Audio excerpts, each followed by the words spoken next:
Hello everyone. हम पिछले lecture को आगे बढ़ाते हुए आज हम ए आर देसाई ने जो इंडियन नेशनलिज्म के डिफरेंट फेजेस बताए हैं उसमें हम दूसरी अवस्था पर चर्चा करेंगे। जो सेकंड फेज है इंडियन नेशनलिज्म का, जो time period A R Desai ने लिया है वो है 1885 टू 1905। ये वो टाइम है जब कांग्रेस की स्थापना हुई और कांग्रेस ने कैसे शुरू में एक उदारवादी एटीट्यूड अपनाया, फिर वो थोड़े एग्रेसिव हुए। और ये उस पीरियड को पर फोकस करती है। 1885 में एक ब्रिटिश अधिकारी थे, वो ए.ओ. ह्यूम। उन्हें लगा कि भारत में एक ऐसा संगठन बनना जरूरी है जिससे कि भारत के कुछ प्रमुख जननेता जन साधारण में ब्रिटिश शासन के प्रति विश्वास पैदा कर सके। उन्होंने इस हिसाब से ह्यूम ने भारतीय राष्ट्रीय कांग्रेस के नाम से एक संगठन स्थापित किया और 8 दिसंबर 28 1885 में उसका पहला अधिवेशन बॉम्बे में आयोजित किया, जिसमें कि महादेव गोविंद रानाडे, दादा भाई नौरोजी और रघुनाथ राव जैसे लोग थे। इसके अलावा उसमें कई जमींदार, वकील, पत्रकार, शिक्षक और सोशल रिफॉर्मिस्ट लोगों ने भी हिस्सा लिया। 1885 से 1995 तक अखिल भारतीय कांग्रेस ने अनेक अधिवेशन आयोजित किए। इस समय राष्ट्रवाद जो था, इंडियन नेशनलिज्म, उसमें उदार राष्ट्रीयवाद की अवस्था के फेज के नाम से जाना जाता है। इस समय के जो प्रमुख नेता थे उसमें प्रमुख थे व्योमेश चंद्र बैनर्जी, रस बिहारी घोष और सुरेंद्र नाथ बैनर्जी, दादा भाई नौरोजी, रानाडे गोपाल कृष्ण गोखले, पी.आर. नायडू, केशव पिल्ले, मदन मोहन मालवीय। और ये लोग इस पक्ष में थे कि ब्रिटिश शासन में को भारतीयों के लिए कुछ सुधार लाने चाहिए। शुरू में इन्होंने सीधे रूप में ये नहीं कहा कि ब्रिटिशर्स छोड़ो, यहाँ से जाओ, वो इस चीज़ को पर इम्पोर्टेंस देने लगे कि ब्रिटिश सरकार को भारतीयों में के जीवन में सुधार लाने के लिए या इन लोग भारतीयों के लिए इन्हें कुछ काम करने चाहिए। ये जो उदारवादी काल था, इसमें जोर दिया कि भारतीय समाज में ब्रिटिश सरकार के अंतर्गत इस तरह के परिवर्तन होने चाहिए जो कि भारतीय समाज और भारतीय लोगों के हित में न हो, क्योंकि उनका अभी तक का सारा जो ब्रिटिशर्स था, उनका हर चीज़ ये थी कि ब्रिटिशर्स को फ़ायदा हो और ब्रिटिश इकोनॉमी को किस तरह से ज़्यादा फ़ायदा हो। तो इस चीज़ को इन लोगों ने कहा कि जब वो यहाँ रूल कर रहे हैं तो यहाँ के लोगों के बारे में भी सोचें। और यह मांग की गई कि भारत में शिक्षा का प्रसार किया जाए, सामान्य शिक्षा के साथ साथ तकनीकी शिक्षा संस्थाएं भी स्थापित की जाए, जो मिलिट्री पर खर्चा है वो कम किया जाए, महत्वपूर्ण सरकारी नौकरियों में भारतीयों को भी नियुक्त किया जाए तथा प्रशासनिक सुधार के लिए विभिन्न प्रांतों में भारत के लोगों को प्रतिनिधित्व दिया जाए। इसके बाद भी ब्रिटिश सरकार ने इस तरह की मांगों को पूरा नहीं कर सकी, इससे क्या हुआ, ब्रिटिशर्स को देखा कि वो किसी भी तरह से इस पर पॉजिटिवली रिएक्ट नहीं कर रहे, तो उदार राष्ट्रवादियों का एक वर्ग था जो एक तो वो लोग थोड़ा अगेंस्ट होने लगे। जो एक पार्ट था उदारवादी जो कांग्रेसी थे उस समय के, वो लोग थोड़े एग्रेसिव हो गए। और तो इसी टाइम में कांग्रेस में एक तरह के दो पार्ट हो गए, एक तो उग्रवादी हो गया और एक उदारवादी। भारतीय राष्ट्रवाद के इस स्तर पर देश में अनेक नई समस्याएं भी आई। इसमें है कि मध्य वर्ग के शिक्षित युवाओं में बेरोजगारी के कारण आर्थिक समस्या, जो लोग पढ़ लिख गए तो वो फिजिकल लेबर या अपने ट्रेडिशनल जो उनके व्यवसाय से वो अलग होने लगे, तो उसमें बेरोजगारी बढ़ने लगी। और दूसरी ओर देश में 1896-97 में बहुत ही भीषण अकाल पड़ा, जिससे अर्थव्यवस्था बिल्कुल डामाडोल हो गई। तो ये जो डिज़ास्ट्रस फेमाइन्स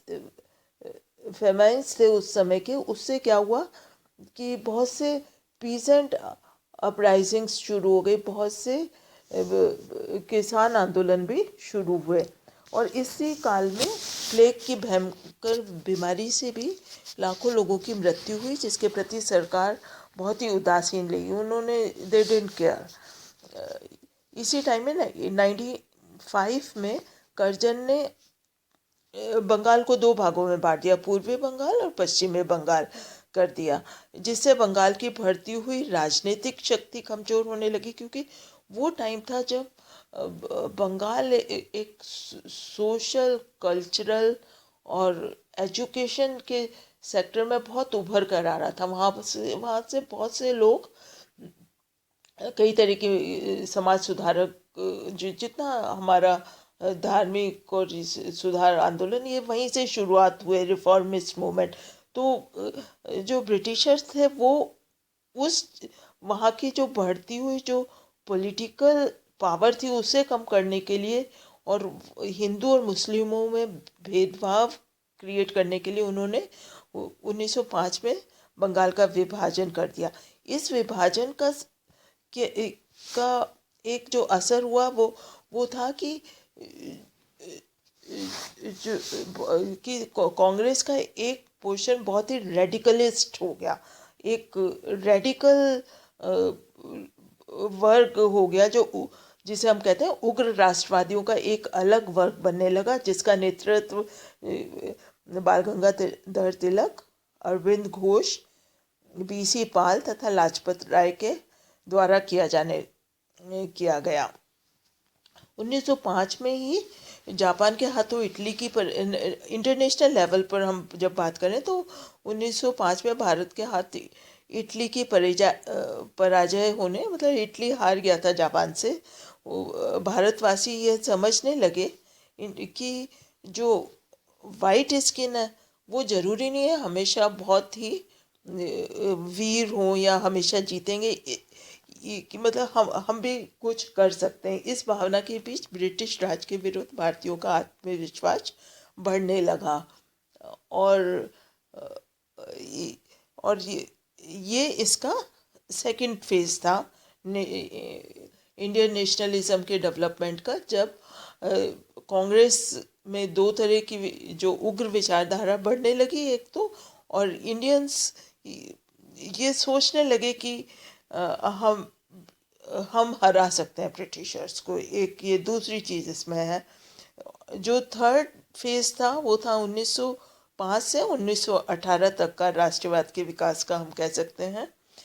इस अवस्था में उग्र राष्ट्रवादियों का स्थान, उदार राष्ट्रवादियों का स्थान उग्र राष्ट्रवादियों ने ले लिया। यानी लिबरल से हम रेडिकल की तरफ, नेशनलिस्ट जो इंडियन नेशनल मूवमेंट था उसमें रेडिकल्स भी थिंकिंग भी आने लगी सरकार द्वारा।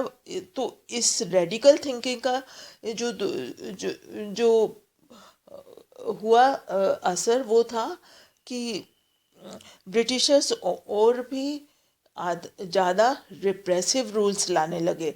उसी टाइम में मार्ले मिंटो रिफॉर्म्स आई और जिसका असर हुआ टेररिस्ट एंड रिवॉल्यूशनरी मूवमेंट शुरू हो गए। और गवर्नमेंट कई तरह के, जो ब्रिटिश गवर्नमेंट थी, कई तरह के वो रूल्स लाने लगी जो बहुत ज़्यादा रिप्रेसिव थे। 1907 में कांग्रेस के उदार और उग्रवादी नेताओं के बीच में मतभेद बढ़ जाने से कांग्रेस का विभाजन हो गया। 1907 का जो विभाजन था वो भी एक इम्पॉर्टेंट एस्पेक्ट था। देसाई लिखते हैं कि आंदोलन की इस तीसरी अवस्था में इसका सामाजिक आधार इस रूप में अधिक शक्तिशाली बन गया कि आंदोलन से निम्न मध्यम वर्ग के लोग भी जुड़ने लगे। यानी इस समय तक तो ये इंटेलिजेंसिया जो था, जो पढ़े लिखे लोग थे, एलिटिस्ट लोगों के हाथ में नेशनलिस्ट मूवमेंट था, या आप ये कह सकते हैं वो लोग ज़्यादा इन्वॉल्व थे। पर इस समय 1907 के बाद से मासेस, जिसे आप निम्न मध्यम वर्ग कह सकते हो, वो लोग भी नेशनल मूवमेंट के साथ जुड़ने लगा। इस चरण में प्रथम विश्व युद्ध भी शुरू हो गया था।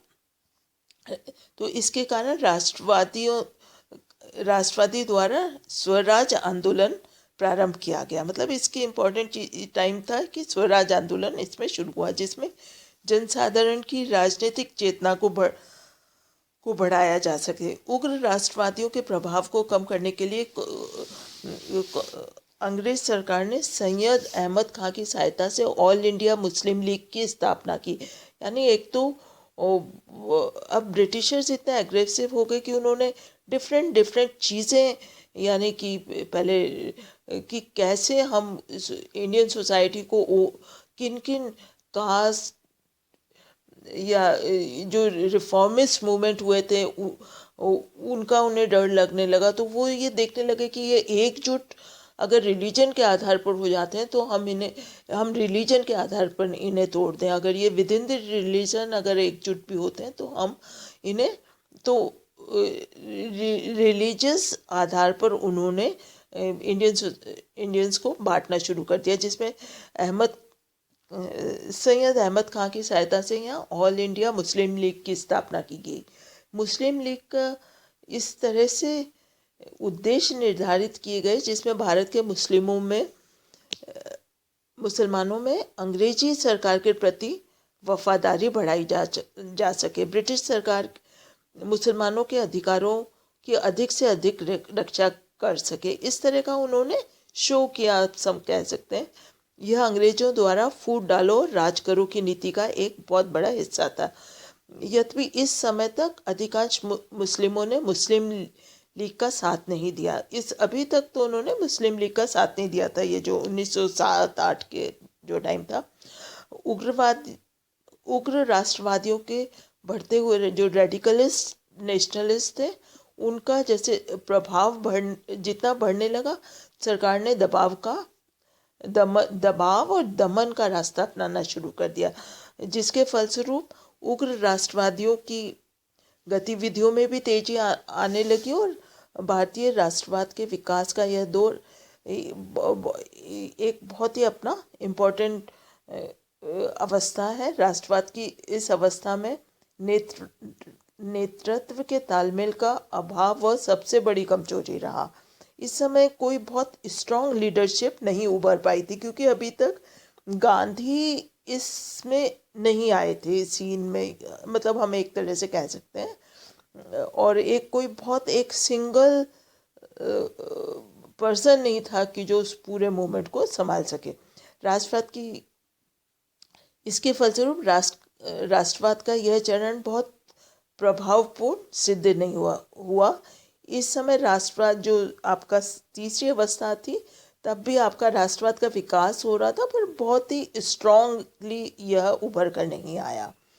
यह चरण गोखले और सुरेंद्रनाथ बनर्जी जैसे नेताओं ने भी उग्र राष्ट्रवाद को अधिक समर्थन नहीं दिया।